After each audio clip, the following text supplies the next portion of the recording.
Put your hands together for your next act. It's Alex White! Hey. Fuck yeah. How we doing? Hey, I got married a couple of months ago, so I'm still fucking living off that. Thank you. No one cares. That's great. But I'll tell you what, it's a groom for your wedding day. It's really interesting, right? Because you fucking stress a lot about your wedding day.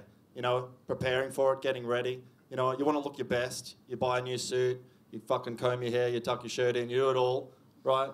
And then you turn up on your wedding day and you realise at a wedding, no one really gives a fuck about the groom, do they? You know, like, you're a fucking supporting character at best, you know what I mean? There's the other stars. The bride's a star, we all know that, but it really doesn't sink in until you're there, right? I'll tell you how I really figured it out. Like I said, I bought a brand new blue navy suit for my wedding. I thought it looked pretty good, right? I turned up at the wedding and my wife, as is tradition, wore a beautiful white wedding dress. She looked amazing, right? Also, as is tradition, every woman who turned up to the wedding did not wear white. We all know this rule, right? They'd wear other colours and patterns and floral stuff and all that to accentuate the bride and make her the star, right? And I realised that standing there at the altar in my blue navy suit, looking back and seeing every fucking man was in a blue navy suit, okay? Every fucking dude, I swear, my weird uncle, my twitchy nephew, every single person. I promise you, I was dressed exactly the same as the guys who were serving the canapes, okay? People are coming up to her and they're like, how could anyone be any more beautiful? And they're coming up to me and they're like, is there any more bruschetta, actually? You know? Like, she spent $3,000 on that dress. She'll never wear it again, okay?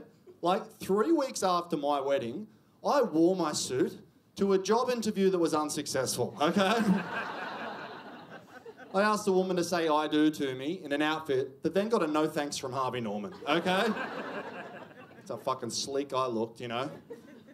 It's good though, I'm now married, man, and it's a big change, you know? Because being married's great. It's a very, like, loving stage of a relationship, you know? But fiancé is clearly the most romantic stage, you know what I mean? Something beautiful happened, the proposal, something, you know, lovely's about to happen, the wedding. That's just like romance, just that stage, right? And before we were engaged, though, we were in the least romantic stage of any relationship. I don't know if you guys know it. It's called de facto. You guys know about de facto? De facto is when your boyfriend and girlfriend for so long, the government intervenes, okay?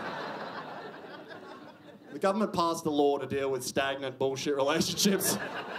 Such as yours. The government like, come on, let's go, you guys. You know what I mean? You need a new you know, because your boyfriend and girlfriend for so long, so much happens. The government gets sick of it. They're like, you can't be in the same stage for like fingering in the park or getting a car loan, okay? You need a new... We need to move you on to another stage, right? But it's good now I'm married. It's great. I'm a husband, you know? It's a lot changes when you're a husband, right? You know, it really does. For example, my wife, she's got a sister, okay? And the sister has a boyfriend, okay? And we were the two boyfriends of the sisters in the family, right? We'd be there tap dancing for approval of the parents, you know what I mean? Solidarity. But now I'm a husband and he is still a boyfriend. And I don't look him in the eye anymore, okay? I have no respect for this man. He's pond scum to me. And I'm pretty egregious with it too. We'll go to dinner at their parents' place, and I'll be calling family meetings now, okay? I'm like, sorry, Zach, family only, mate. They can get rid of you with a text message. They need lawyers to get rid of me, okay? So you don't get to vote for what board game we play. After dinner, you wait on the porch like a dog, you know? And yeah, weddings are, I don't know, they are stressful, weddings. But for me, the most stressful thing about my wedding was the thought and realisation that on my wedding day, all of my wife's beautiful, lovely friends and family will be in the same room at the same time as all of my dead shit mates from high school, okay?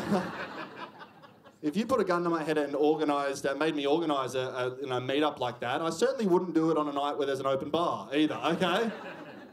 Right, that would be Westfield Food Court, 2 p.m, okay, you know? My friends have never improved with unlimited bronies, okay? That's, you know? I'm telling you right now, the speech, the fucking vows, the walk down the aisle, nothing made my heart pound faster than looking across the dance floor and seeing my wife's beautiful, lovely lesbian Arnie trapped in conversation with my mate Gonzo from Newcastle. Okay?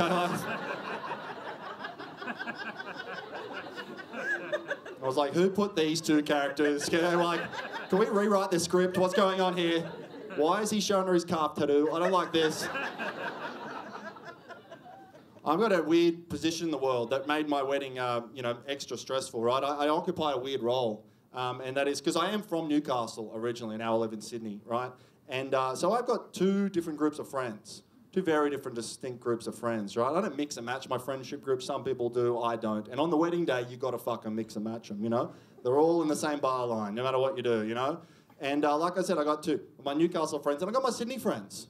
Okay, and I do comedy. I've got a lot of comedian friends, and they're all like me. They're pretty progressive, right? Some of them are very progressive people, right? Some of them are those people who are very up to date with all the words that we're allowed to say these days, and all the words we shouldn't be saying anymore. You know that list of words. They're very up to date with that list of words. Then you got my Newcastle friends. Unfortunately, some of these guys have not run an update in many years. Okay.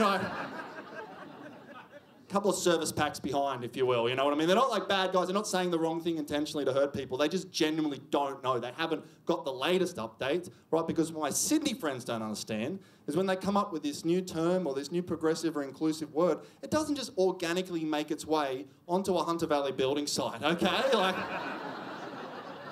That doesn't happen by happenstance, okay? It doesn't lodge in the frontal lobe of a Year 3 gas fitter by osmosis. You know what has to happen? People like me have to exist, daywalkers between these worlds, okay? My job is to learn all this stuff off the conveyor belt in fucking Marrickville, and then I've got to pollinate up and down the north coast of New South Wales, teaching all these idiots to progress and save the world, effectively. I'm the linchpin, no one else does it but me, and it's fucking bullshit, right? No one gives me my credit. But here's the thing, like a week out from my wedding, I realised that I think I've let the gap in curriculum grow too large. I know. I've dropped the ball on a few different specific subject areas, right? Because one of my Sydney friends was like, I want to bring a date to the wedding, and my date is gender fluid.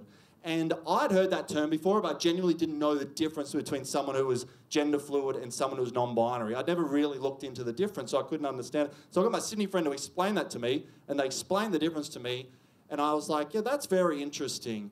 My Newcastle friends think all dogs are boys and all cats are girls, okay? That's what page of the textbook they're on in Newcastle, okay? They think flamingos are gay pelicans, right? That's what they're doing up the M1. All right, I'm going to go. Thanks, everyone. Bye. That was Alex White.